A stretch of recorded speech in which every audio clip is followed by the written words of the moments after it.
ఇది ఏంటంటే మేము బీసీలకు సమన్యాయం సోషల్ జస్టిస్ కోసమని రాహుల్ గాంధీ గారు ఇచ్చిన డిక్లరేషన్ అమలు చేయాలనే ఒక లక్ష్యంతో మన ముఖ్యమంత్రి గారు చిత్తశుద్ధితోటి ఆయన చేయాల్సిన కార్యక్రమాలన్నీ కూడా చేశారు.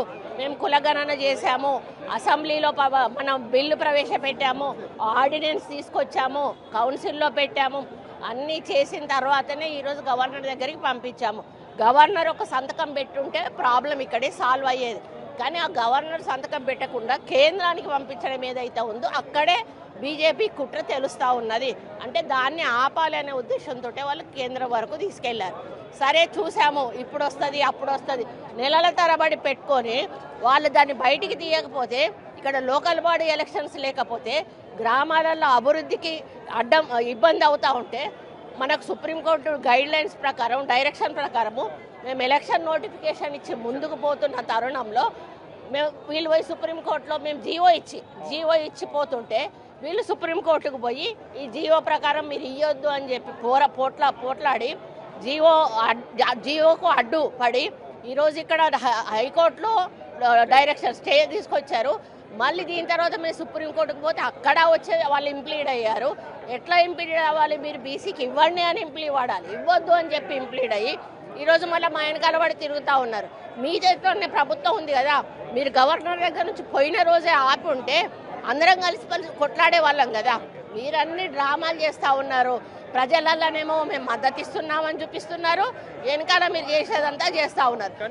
మీరు చెప్తున్నారు గవర్నర్ దగ్గర ఆమోదం తెలుపకపోవడం, అదేవిధంగా కేంద్రానికి బీజేపీ పంపించడం, ఇదంతా కూడా కేంద్రం కుట్ర పన్నుతుందని. కానీ బీజేపీ నుంచి దీనికి సంబంధించి వాళ్ళు వేరొక విధంగా కామెంట్ చేస్తున్నారు. చట్టపరంగా వెళ్తే ఖచ్చితంగా 40 అనేది అమలు అయ్యేదని చెప్పేసి. మీరు చట్టపరంగానే కాదండి, మేము ఏదైతే ఉందో చట్టం అనేది చేసేదే అసెంబ్లీ ఉన్న కౌన్సిల్. మేము చట్టమే చేసినాం కదా, చట్టం చేసిన బిల్లు మిమ్మల్ని ఆమోదించడం అన్నా కదా, అది ఆమోదిస్తే అయిపోయేది కదా, అమలు అయిపోయేది కదా. మీరు అమలు చేయకుండా మళ్ళీ మా చిత్తశుద్ధిని ప్రశ్నిస్తారేంటి? మీకు లేదు చిత్తశుద్ధి, మీకు ఇవ్వాలన్న జ్ఞానం లేదు. ఈరోజు బీసీ బిడ్డలందరూ కూడా అంతా సమానంగా ఉండాలి, మా సంఖ్య ప్రకారం మా హక్కు మాకు కావాలని కొట్లాడేటప్పుడు మీరెవరు ఎందుకు ముందుకు రావట్లేదు? ఈరోజు బీసీ ప్రెసిడెంట్ మీరు ఎందుకు పెట్టలేదు? బీసీ బండి సంజయ్ని ఎందుకు తీసేశారు?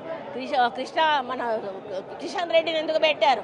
మళ్ళీ ఆయనను తీసేసినాక మన రామచంద్రరావుని ఎందుకు పెట్టారు? మీకు బీసీల మీద ప్రేమ ఉంటే బీసీ ప్రెసిడెంట్ని ఎందుకు పెట్టలేరు? ఈరోజు కాంగ్రెస్ పార్టీ ఒక బీసీ బిడ్డను పీసీసీ అధ్యక్షుడిని చేసింది. బీసీలను ముగ్గురిని ఈరోజు క్యాబినెట్లో తీసుకుంది. ఈరోజు మాకు చిత్తశుద్ధి బీసీల మీద ఉంది కాబట్టి ఈరోజు అన్ని సామాజిక వర్గాలు కాంగ్రెస్ పార్టీలోని అన్ని సామాజిక వర్గాలు మాకు సహకరిస్తూ ఉన్నాయి. కేవలం వీళ్ళు అడ్డుపుల్ల వేయడం వల్లనే ఈరోజు ఇది ఆగిపోయింది.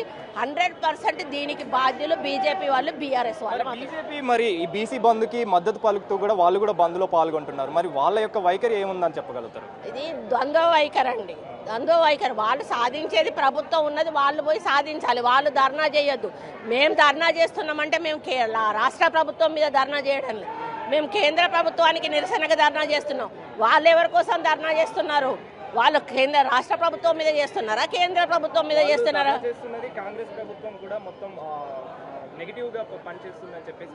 ఏంటి పాయింట్స్ రాసి మాట్లాడితే బాగుంటది కదా.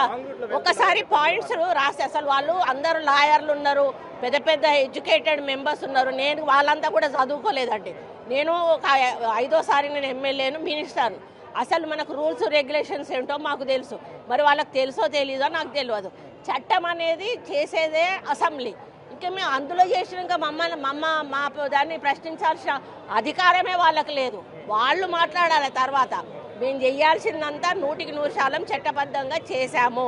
సంతకం అనేది మీరు పెట్టియలేదు, కావాలని ఇక్కడ నుంచి కేంద్రానికి పంపించారు, అది ఆపడానికే పంపించారు. మరి కేంద్రం నుంచి అయినా ఆయన ఏదైతే ప్రెసిడెంట్ మేము ఇయ్యము, లేకపోతే మేము ఇస్తాము, ఏదో ఒక క్లారిటీ కూడా ఇవ్వాలి కదా. ఇవ్వకుండా లోపల ఆయన ఫైల్ పెట్టుకొని కూర్చుంటాడు. ఇటు ప్రధానమంత్రి మాట్లాడాడు, ఇటు వాళ్ళ క్యాబినెట్, సెంట్రల్ క్యాబినెట్ మాట్లాడదు, ఇక్కడున్న మన మంత్రులు మాట్లాడరు, ఇక్కడున్న బీజేపీ ఎమ్మెల్యేలు మాట్లాడరు. ఈరోజు మేము బంధనంగానే బయటకు వచ్చి మా మీద బురద చల్లుతారు. ఎందుకండి? మేము అడిగేది న్యాయం అడుగుతున్నాము, మేము ఇచ్చింది మాకు పాస్ చేసి ఇవ్వండి అని అడుగుతున్నాము. మేము వాళ్ళు చేస్తలేరనే కదా జీవో 9 రిలీజ్ చేసింది. లేకపోతే మాకు ఏం అవసరం చేయడానికి?